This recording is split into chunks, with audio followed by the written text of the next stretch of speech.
దేవుని పరిశుద్ధ నామానికి మహిమ కలుగును గాక. మన ప్రభు అయిన యేసయ్య పరిశుద్ధమైన నామములో దేవుని బిడ్డలందరికీ నా హృదయపూర్వక శుభవందనములు తెలియజేస్తున్నాను.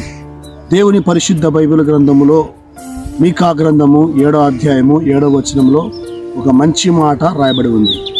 నా దేవుడు నా ప్రార్థన ఆలకించును. అవునండి, దేవుని సన్నిధిలో మనం గమనించవలసిన గొప్ప సత్యం ఏమిటంటే, దేవుని యొక్క పిల్లల ప్రార్థన దేవుడు ఖచ్చితంగా వింటాడు, ఆలకిస్తాడని మనము గుర్తించాలి.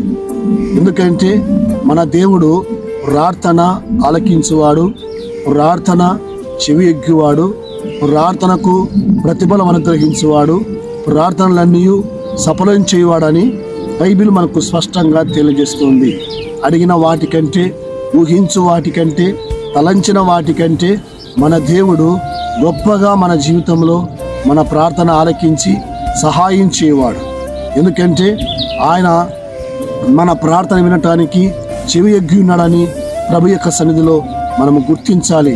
దేవుని యొక్క బిడ్డలారా, ఆయన సన్నిధిలో మనము ఎప్పుడు ప్రార్థన చేసినా మన ప్రార్థన ఏనాడు కూడా విఫలము కాదు, వ్యర్థము కాదు. మన ప్రార్థనలన్నీ కూడా మన పరలోకపు తండ్రి ఖచ్చితంగా ఆయన విని ఆలకించి సహాయం చేయవడని ప్రభు యొక్క సన్నిధిలో మనం గుర్తించాలి. దేని నిమిత్తమైతే మనము ప్రార్థన చేయుచున్నామో మన ప్రార్థనలన్నీ కూడా దేవాతి దేవుడు ఖచ్చితంగా సఫలం చేయవాడు. అది ఆర్థిక ఇబ్బందులతో బాధపడుతున్నావా, లేకపోతే అనారోగ్యంతో బాధపడుతున్నావా, లేకపోతే ఇంకా ఆత్మీయంగా ఎదగాలని దేవుని సన్నిధిలో ఆశపడుతున్నావా, నువ్వు దేనిని అడిగినా నువ్వు అడిగిన వాటన్నిటిని కూడా దేవాతి దేవుడు ఇవ్వటానికి సహాయం చేయటానికి ఆయన గొప్ప దేవుడై ఉన్నాడు.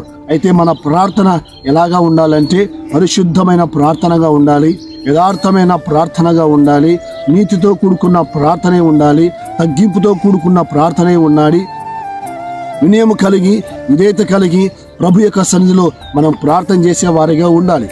ఎందుకనగా కొందరు లోకములో ఉండి మరలా దేవుని దగ్గరికి వచ్చి, పాపములో ఉండి దేవుని దగ్గరికి వచ్చి ప్రార్థన చేయడానికి ఇష్టపడుతూ ఉంటారు. అలాంటి వారి ప్రార్థన దేవుడు పొరపాటును కూడా వినడని ప్రభు యొక్క సన్నిధిలో మనం గుర్తించాలి. మన ప్రార్థన మన దేవుడు వినాలంటే మన జీవితము, మన యొక్క బ్రతుకు, మన మనస్సు, మన హృదయము, మన ఆలోచన, మన భక్తి, మన ప్రవర్తన ఎలాగా ఉండాలంటే దేవునికి ఇష్టంగా ఉండాలి. మన ప్రార్థన విశ్వాసముతో ఉండాలి.